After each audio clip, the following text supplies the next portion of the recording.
आता हरित क्रांतीचे 3 जनक आहेत. 3 जनक म्हणजे कशा पद्धतीने, एक जागतिक, एक देश पातळीवरचे आणि एक महाराष्ट्रातले, बरोबर ना. अशा पद्धतीने 3 जनक आहेत. जागतिक हरित क्रांतीचे जनक आहेत Norman Borlaug. Norman Borlaug. Norman Borlaug. जागतिक हरित क्रांतीचे जनक कोण आहेत? Norman Borlaug. दुसरं किंवा प्रश्न कसा विचारला जाईल, भारतीय हरित क्रांतीचे जनक कोण? बरोबर ना. भारतीय हरित क्रांतीचे जनक कोण? तर उत्तर द्यायचंय डॉक्टर एम.एस. स्वामीनाथन.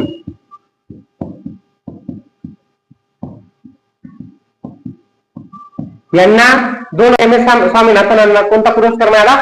भारतरत्न पुरस्कार मिळालेला आहे. लक्षात ठेवा. धान्य मागवलं होतं आपण फॉरेन वरून, अमेरिकेवरून, तेव्हा त्या धान्याबरोबर त्या बिया पण आल्या त्या झाडाच्या, आणि मग त्या काँग्रेसच्या काळामध्ये ते बिया म्हणजे त्या धान्याबरोबर त्या बिया आल्या आणि त्या जमिनीमध्ये पुरल्यानंतर ते झाड उगवलं आणि तेव्हापासून त्या झाडाला काय नाव दिलं? काँग्रेस नाव दिलं.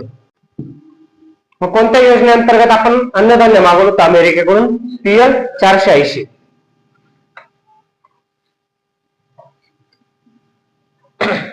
राष्ट्रीय म्हणजे भारताच्या हरित क्रांतीचे जनक कोण आहेत?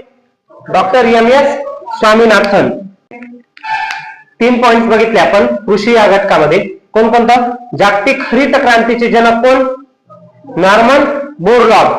राष्ट्रीय हरित क्रांतीचे जनक कोण? एम.एस. स्वामीनाथन, ज्यांना 2024 चा काय मिळाला? भारतरत्न पुरस्कार मिळालेला होता. महाराष्ट्रातील हरित क्रांतीचे जनक कोण आहेत? वसंतराव नाईके. त्यांचा जन्मदिवस काय म्हणून साजरा करतो आपण? 1 जुलै हा त्यांचा जन्मदिवस काय म्हणून साजरा करतो? राज्य कृषी दिन म्हणून. इथपर्यंत कळालं. मग नंतर आपल्या भारतामध्ये 1970-71 मध्ये दुधाचा महापूर नावाची योजना आणली होती. दुधाचा महापूर नावाची योजना आणली होती. त्या योजनेचे प्रवर्तक कोण होते? वर्गीस कुरियन. कोण आहेत त्याचे जनक? वर्गीस कुरियन. धवल क्रांतीचे जनक. धवल क्रांती म्हणजे कोणती क्रांती?